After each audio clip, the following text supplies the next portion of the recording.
Chapter 127. Kite. 3 days later, a letter came into my cell. I tore it open as soon as I saw my brother's handwriting. I never thought I would ever see his handwriting again. I didn't really know where he was for at least the last 6 months. I only had an idea. But I knew that he was somewhere in Africa running from Interpol and the FBI. Psychologically, I had to remove his existence from my mental. Even though we are identical twins, the bond was breaking. No one knew where he really was because no one had heard from him in months. Not even our connects in different parts of Africa. It was a great possibility that he was dead. That was something I had to come to terms with. So when I saw on the TV that he was captured, I had mixed feelings. I was pissed he got caught, yet relieved that he was actually alive. The letter was written so that no one could understand it but us.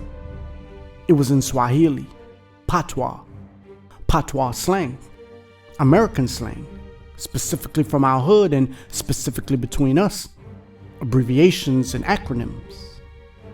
Just one sentence in a letter could employ every one of these. It was impossible to translate. 3 years prior, while we were both in Lawton, in separate facilities, we wrote to each other a couple times a week. When we were both released, we took our letters home. The FBI found those letters and hired experts to deconstruct the complicated codes and language. They failed.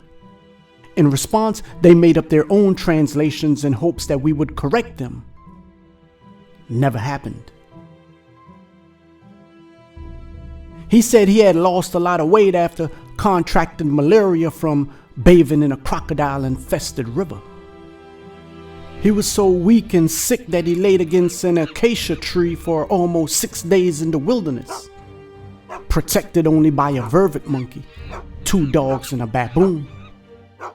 Even the lappet-faced vultures that fed on carrion were stalking him, getting closer and closer to move in for a meal. He was hours away from death. The monkeys saved his life by screaming and yelling, which caught the attention of a Maasai warrior who took him to the hospital. He had stories of his pet monkeys getting chased by hyenas, buying and selling raw diamonds, being escorted to court by convoys of military police and soldiers with streets blocked off and snipers.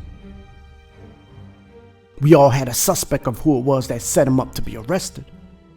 And the number one suspect was a professor that was once my father's co-defendant on a weed case in Jamaica.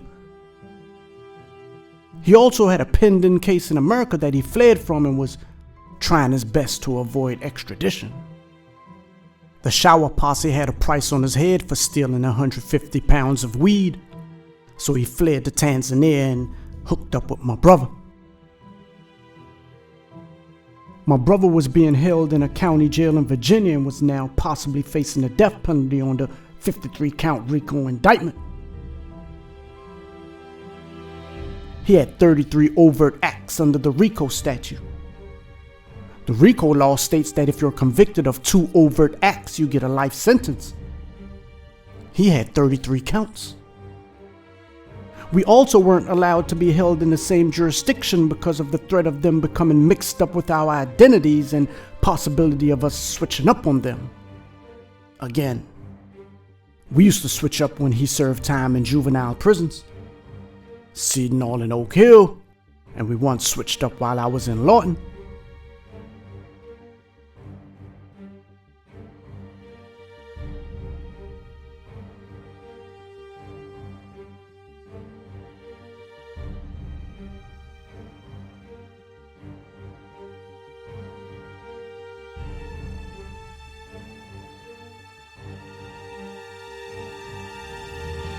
After reading his letter, I opened another letter that I had just gotten from the parole board.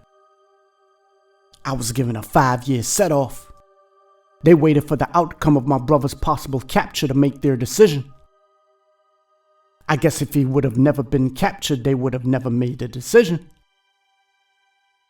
Without an appeal, I would have to return to see them again in year 2000. I would be 29 years old. I was still 24. After 5 months, I was finally transferred from the Maxset Youth Center 1 to Occoquan, aka the Quack. This was my second time here. The first time I was 17 years old. It was a war zone. 2 and 3 stabbings occurred daily on the 1,700-man compound with open dormitories. 1 of every 5 of the convicts here were convicted of murder, and over 40% under the age of 30. It was a playground for the young bulls. It is extremely difficult and almost impossible to manage young, aggressive, violent-prone inmates in open dormitories, a prison official once said. I had a 5-year parole violation set off, but it felt like I had life, so I moved like I had life. I moved like a lifer with nothing to lose. A life I had nothing to lose because his life was lost. His life was now based on an appeal being granted. If the multiple appeals failed, then he had nothing else to lose. Just approaching the nothing to lose mind frame is in itself self-surrendering. I had a life to live, but to feel like I had nothing to lose meant I felt like my life was nothing. Or I saw my life as nothing, which meant I saw others as the same. Nothing.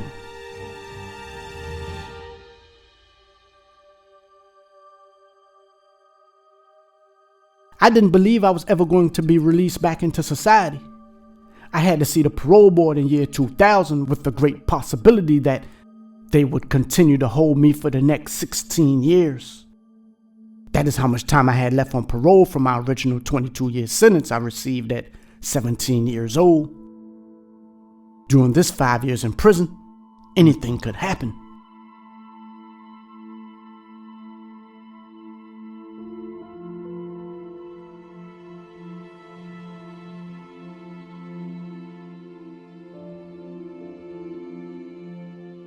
Within 4 months, I was involved with multiple assaults, stabbings, and fights. I didn't give a fuck about anything or anyone. It was the way of the Quack. Being idle in a overcrowded dormitory was the recipe for drama. Waiting for hours to get fed because they ran out of food was frequent. Seeing dried up blood drops on the walkway was normal. Hearing the medevac U.S. Park Police rescue helicopter landing to remove a stabbing victim from the compound was routine. It landed 46 times in 18 months. The D.C. Department of Corrections wasn't allowed access to the Fairfax, Virginia police or medical helicopters, just as Fairfax police or medical wasn't allowed access to the victims. Because we are D.C. prisoners, but the prison is located in Fairfax, Virginia, a lot of jurisdictional conflicts arose. Fairfax helicopter and crew couldn't cross into D.C. to transfer the victims to a D.C. hospital because they weren't a federal agency, and D.C. inmates sometimes weren't allowed into a Virginia hospital because of the constant battles for reimbursement.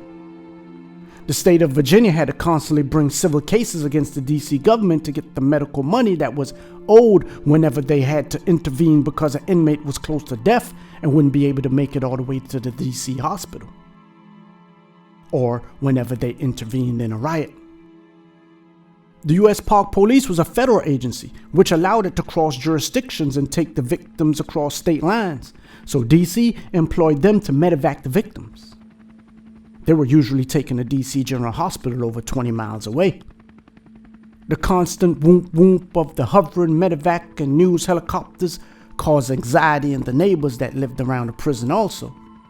Sometimes they had to cancel going to work because upon returning home, all the roads would be blocked off because of a prison disturbance. Here at Occoquan, everybody walked with their shirt collars up or a scarf or a towel around their neck whenever they were on the walkway. It almost became like a fashion statement, but in reality, it was for safety. The neck was the favorite body part to puncture when pushing the blade. Seeing a convict run past on the walkway with blood gushing out of his jugular was unexceptional.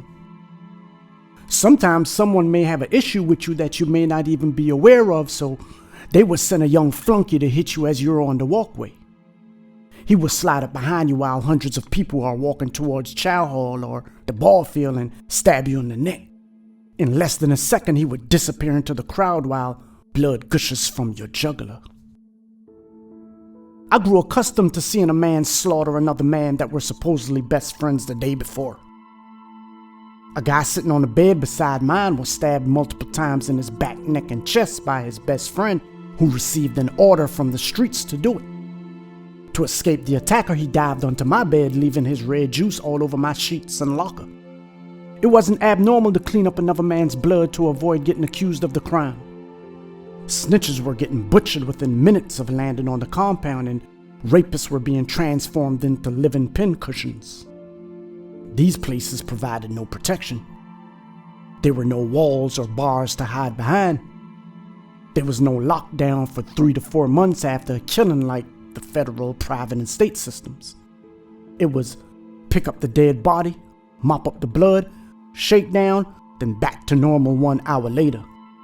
A stabbing in retaliation 10 minutes later would have the same response. Pick up the body, mop up the blood, shake down, then back to normal in an hour later. Sometimes there would be no shakedown because they had another body to pick up in another dormitory. They literally couldn't lock us down. We lived in open dormitories. 3 people had been killed since the time I landed on the compound 6 months ago, and over 50 stabbed. The last one was a young dude from uptown. Early one morning, I witnessed a guy walk up behind him and stabbed him in his neck with so much force that the tip of the knife popped out on the other side. Blood was gushing from both sides of his neck as he ran down the walkway towards the infirmary. His fast movements caused his heartbeat to speed up and pump blood even faster. Every step he took, a glob of blood shot out both sides of his neck like smoke from a choo-choo train. He collapsed and died 100 feet from the infirmary. The nurses had to wait for the compound to be cleared to pick up his body.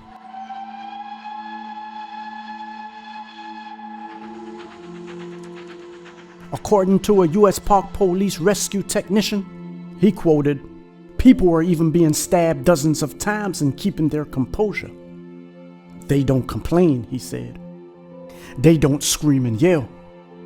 Even the strongest of souls would be moaning. You usually expect them to be scared, asking for help, asking for something to relieve the pain, but they don't ask for anything. It's like some kind of acceptance. They behave like they have nothing to lose." I was witnessing men getting robbed on the archway after coming out of the visiting hall. Masked men with knives would corner the victim, bend him over and pull finger-sized packs of the China White out of his rectum. Or, as he entered the dormitory, he would be forced into the bathroom stalls while men with knives forced him to defecate so they could get the heroin that he swallowed in the visiting hall. One of the guards who were part of their squad was usually in the visiting hall watching out for the transactions. The Washington Post was once quoted as saying, "It reflected the ethos of a new generation of young and extremely violent street gangsters streaming into Lawton," dubbed the 90s inmates by prison officials. These younger prisoners show less respect for life and authority and a greater determination to exert their brand of street violence and intimidation behind the prison walls. The seeds for this more violent prison culture in the district and across the country were planted during the 1980s as the crack epidemic swept U.S. cities, putting drugs and guns in the hands of younger and younger criminals. Politicians fought back with mass arrests and tougher sentencing laws, and in the early 1990s, thousands of violent offenders began streaming into the prisons. An unusually high proportion of the district inmates know one another from the streets, and many seek to settle scores in prison.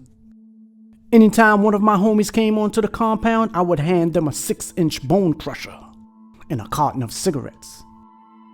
Cigarettes was for money, with individual cigs having a determined value.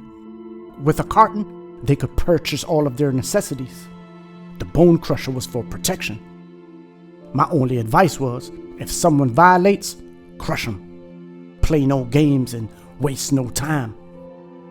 We called the bone crushers the Bethlehems.